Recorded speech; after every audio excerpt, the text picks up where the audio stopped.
disminuyó ayer en 32, aunque se registraron 7 nuevos ingresos en UCI, frente a 18 altas que se dieron de estas unidades. Esta mejora en la situación asistencial nos está posibilitando seguir reordenando la asistencia. Datu gehienek baikorrak izatera eramaten gaituzte. Gero eta jende gehiago sendatzen da, eta ospitaleetan ingresatuta dagoen jende kopurua behera doa. Gainera, egunero egiten diren probek kutsadurak gutxituz doazela erakusten dute. En cuanto a las pruebas realizadas ayer, 4.968 pruebas fueron del tipo PCR y 4.441 fueron test serológicos o también llamados test rápidos. Es la cantidad más alta realizada hasta la fecha. Como ven, vamos aumentando progresivamente el número de test diagnósticos que realizamos, hasta llegar ayer a más de 9.400 en un día. Y aquí también un día más, cabe resaltar el bajo porcentaje de positivos respecto a las pruebas realizadas, que ayer fue del 7%. En total, el Departamento de Salud ha realizado ya 78.896 pruebas, lo que significa que por millón de habitantes superamos las 36.000 pruebas diagnósticas a persona única. Esta cifra, como he dicho, superamos ya las 36.000 pruebas diagnósticas, muy por encima de la media europea. Estos son, como digo, los datos recogidos hasta las 20 horas de ayer, viernes.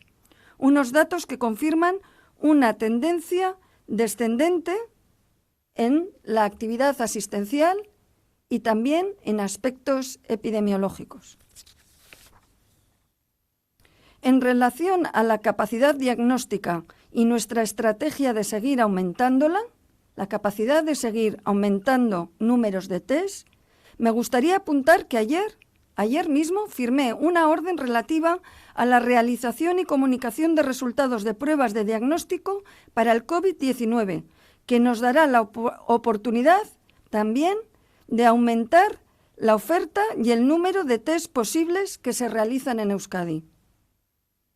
En ella se dice que todos los centros, servicios y establecimientos sanitarios públicos o privados capacitados para el diagnóstico clínico están a disposición del Departamento de Salud.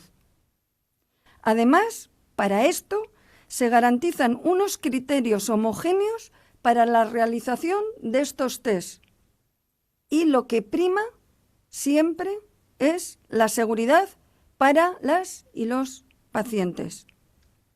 Esta orden establece que el centro debe acreditar que está habilitado para la realización de pruebas diagnósticas, que la indicación para hacer el test debe estar a cargo de personal facultativo en ejercicio y se deberá ajustar a los criterios de indicación establecidos, y que deberán notificar los casos confirmados a la Dirección de Salud Pública y Adicciones, ya que el COVID-19 es una enfermedad de declaración obligatoria.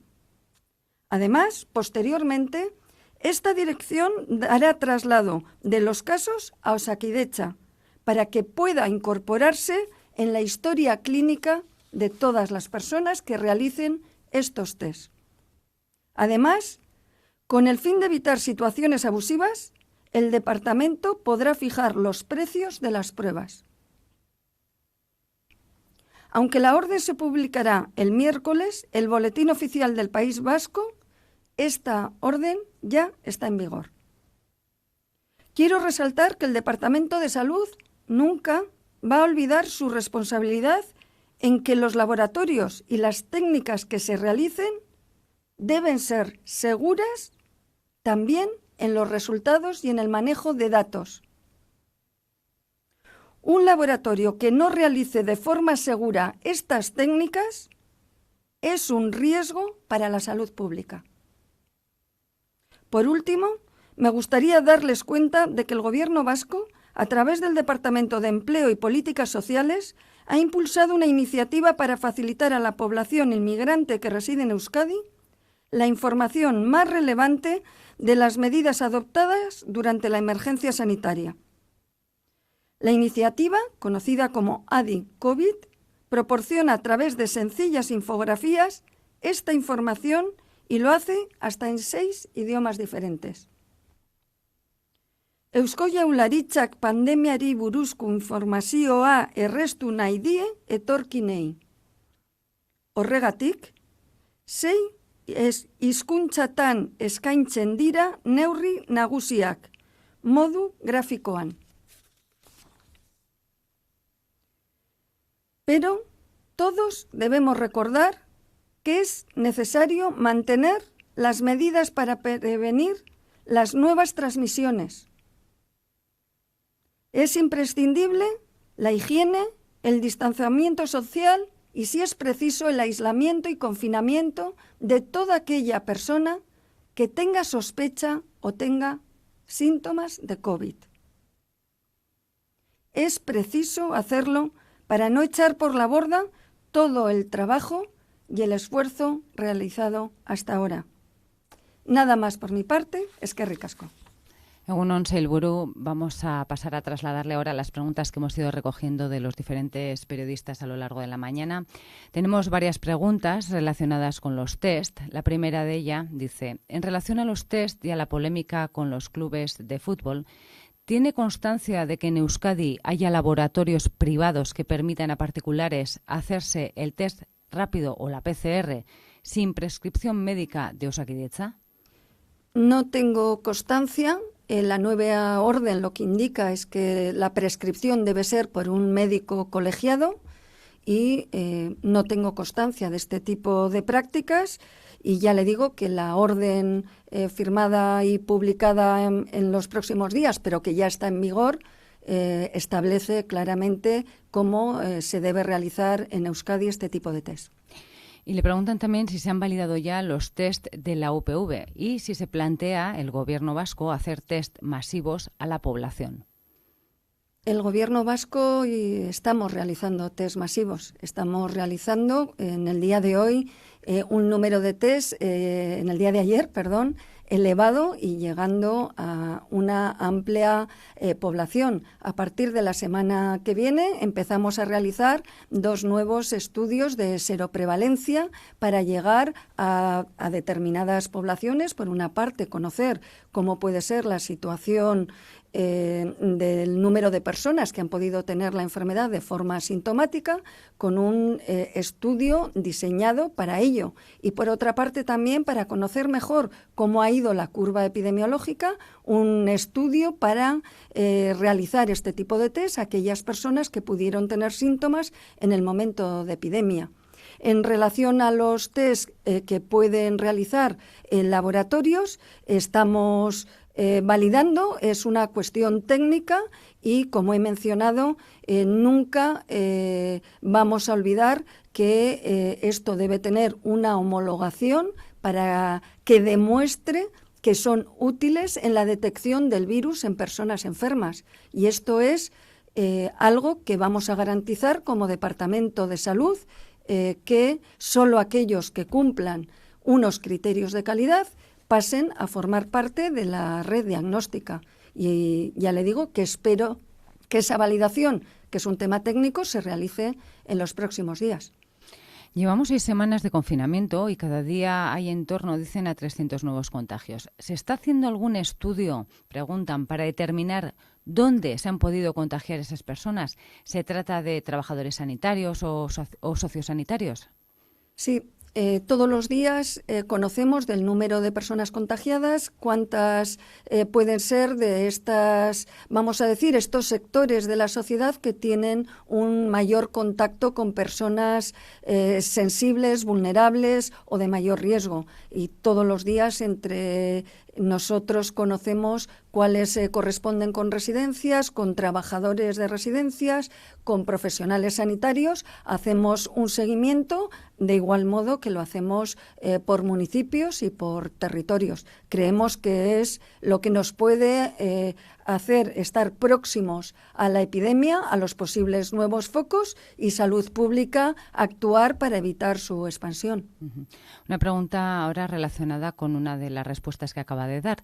¿A cuántas personas se ha llamado para hacerles las pruebas en los centros de salud el lunes? Las pruebas a aquellas personas que tuvieron síntomas pero a las que no se les practicó el test. Estas personas que tuvieron algunos síntomas o pudieron tener en algún momento un diagnóstico, lo que llamamos clínico, por tener síntomas compatibles o enfermedades respiratorias leves o algo de fiebre, hemos hecho una búsqueda informática y, como dije, son más de 4.000. Y ya en este momento tenemos citadas para la realización citadas, llamadas y avisadas de 150. Y esto se va a realizar en las próximas semanas para llegar, como le he dicho, a estas cifras o incluso seguir realizando otro tipo de estudios. En relación a los datos asistenciales, le preguntan a ver si puede actualizar el dato de hospitalización domiciliaria por territorios. Se refieren concretamente al Hotel María Cristina, al Hotel Gran Lacua y a San Onofre.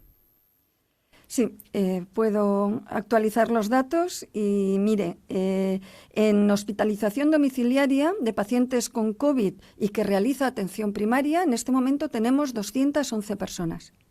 En el Gran Hotel Lacua tenemos 26. En el Hotel María Cristina tenemos 9. Y en IMQ Igurco Áraba tenemos 49. Sobre la desescalada hay varias preguntas. El ministro Illa dijo que la desescalada la dirigirá el gobierno español. ¿Se sienten ustedes desautorizados? ¿Creen que deberían de contar con las comunidades autónomas?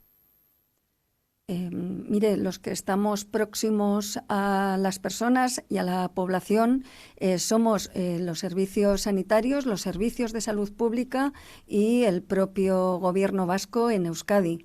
Nosotros recogemos la información y lo que nos piden enviamos al Ministerio, pero esta labor de seguimiento, proximidad, creemos que estamos en unas condiciones óptimas para poder realizar el seguimiento que además, conforme a nuestra responsabilidad, realizamos. Por lo tanto, creemos claramente que hay diferencias entre los territorios, entre las comunidades, que tenemos un valor añadido por nuestra capacidad y por nuestra gestión, que además se ha demostrado durante la crisis, y este es nuestro modelo de realizar la desescalada. Uh-huh. El Ministerio tiene un plan para la fase de desescalada en los hospitales. Dice que hay que ser capaces de realizar la prueba PCR a los pacientes no COVID que ingresen, mantener circuitos separados para pacientes COVID y no COVID, mantener el número de camas UCI al doble de la capacidad previa a la pandemia, por si hubiera rebrotes, y también habla de la atención primaria y de mantener separación entre pacientes COVID y no COVID. Entonces, le preguntan, ¿cumpliría Euskadi los criterios de desescalada marcados por el Ministerio en estos momentos? ¿En qué nivel está Euskadi en estos momentos? A ver, los criterios que ha dado el Ministerio lo ha hecho acorde a unas reuniones con técnicos en las que también participa Euskadi. Lo que le puedo decir es que estos criterios que me está diciendo nosotros los hemos cumplido durante la primera epidemia. Nosotros hemos tenido capacidad de triplicar las camas de UCI. Hemos tenido sectorizadas, en el momento que ha habido un alto número de casos, las urgencias y sectorizada la atención primaria. En este momento, por supuesto que cumplimos estos criterios y estamos además reprogramando nuestra actividad para ser capaces de identificar que es necesario seguir haciendo no COVID con la máxima seguridad. Estamos analizando qué número de personas van a acudir a estas actividades no COVID y vamos a hacerlo con la máxima seguridad. Por lo tanto, estuvimos con capacidad de dar respuesta en el inicio y durante la primera ola en la asistencia sanitaria y, por supuesto, que esta capacidad estamos aprendiendo de lo que hicimos y vamos a estar siempre alertas y preparados porque no sabemos lo que nos puede preparar el virus, pero desde luego por preparación y capacidad yo creo que ahí es donde estamos. Y le preguntan también, porque les interesa saber en qué situación está el plan de reservar grandes equipamientos, las que se denominaron Arcas de Noé, para confinar a enfermos asintomáticos. Le preguntan si se van a llevar a cabo estos confinamientos. Nosotros hemos pasado, como nos pidieron, aquellos espacios, alojamientos, que con unas condiciones que consideramos adecuadas y que hemos mantenido en todo momento de la crisis asistencial y posterior. Hemos pasado las estructuras con las que disponemos y contamos con ellas. Las tenemos preparadas, es más, en ocasiones las estamos utilizando porque creemos que es muy importante en esta fase realizar adecuadamente la identificación de las personas con riesgo de transmitir la enfermedad. Y a estas personas que no puedan realizar un correcto aislamiento, ofrecerles alojamientos o estructuras, en ocasiones residencias o incluso apartamentos, para que puedan realizar correctamente, cortar la transmisión de esta enfermedad. Pero la identificación de asintomáticos sería a través de contactos y estamos realizando este trabajo porque el Ministerio no nos ha dado directrices, pero nosotros ya le digo que el trabajo de identificar cómo deben ser estos dispositivos o lugares, quiénes deben estar y qué vamos a aportar a la sociedad, por supuesto lo estamos trabajando. Respecto a la posibilidad de que a partir de mañana ya salgan los niños y las niñas a la calle, le preguntan cómo deben hacerlo, qué pautas deben seguir sus padres y madres y cómo se controlará que solo hayan estado en la calle una hora. Confío en la responsabilidad de los padres y de todas las personas. Creo que estamos en un momento de la epidemia que nos tenemos que dar cuenta lo que se está jugando el conjunto de la sociedad, no solo desde el punto de vista sanitario, sino sanitario, por supuesto, pero no aspectos solo de COVID, también aspectos psicológicos, emocionales y laborales y sociales.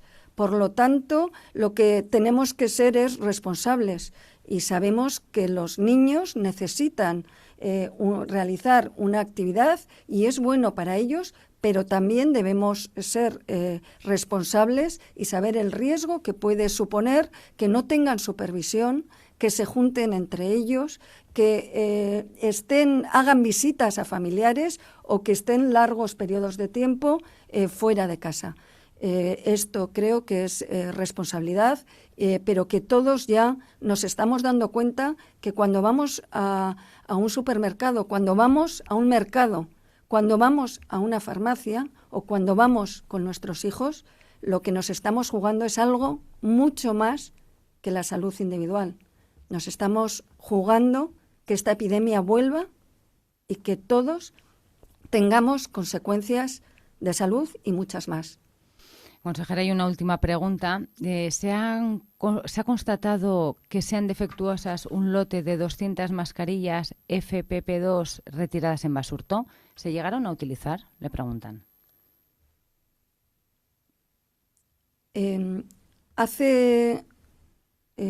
Como todos saben, hubo una partida de mascarillas enviadas por el Ministerio,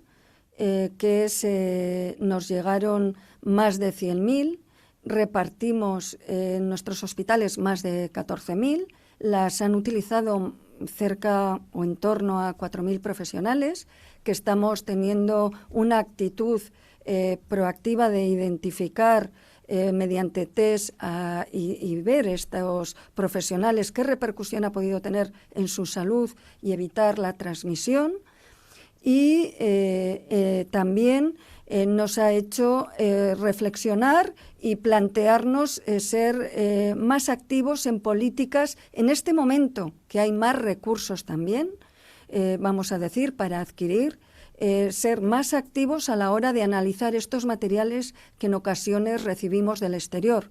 Es decir, que siempre compramos de empresas certificadas, siempre pedimos certificados asiáticos, pero creemos que con los problemas que está teniendo el mercado y dado que hemos visto lo que nos ha ocurrido en una ocasión, debemos ser más proactivos a la hora de evaluar nuestros materiales y proteger a nuestros profesionales. Esto nos ha llevado a que estemos revisando el material que está en nuestros almacenes y en nuestros centros, pero también es verdad que nos hemos encontrado con dificultades porque una empresa evaluadora puede tardar días y semanas en acreditar estos materiales. Por ello, estamos priorizando el uso de aquellos que ya han sido evaluados. Nos hemos puesto en contacto con las empresas y con las agencias evaluadoras para que nos identifiquen cuáles pueden cumplir mayor calidad, priorizar esto y estamos, ya le digo, en este momento esperando los resultados de este tipo de material que, como le digo, se ha comprado con garantías, con unas garantías, pero que, como hace cualquier empresa que recibe unos materiales, hace un testeo aleatorio antes de su distribución o en el momento que lo tiene para poder confirmar que lo que tiene aporta la seguridad que busca para sus profesionales. Eskerrik asko sailburu, hauek izan dira goizen zehar kazetarien galderak edo jaso ditugun galderak. Gracias, consejera, por responder a las preguntas que nos han enviado a lo largo de la mañana los periodistas. Eskerrik asko. Eskerrik asko zuei. Agur.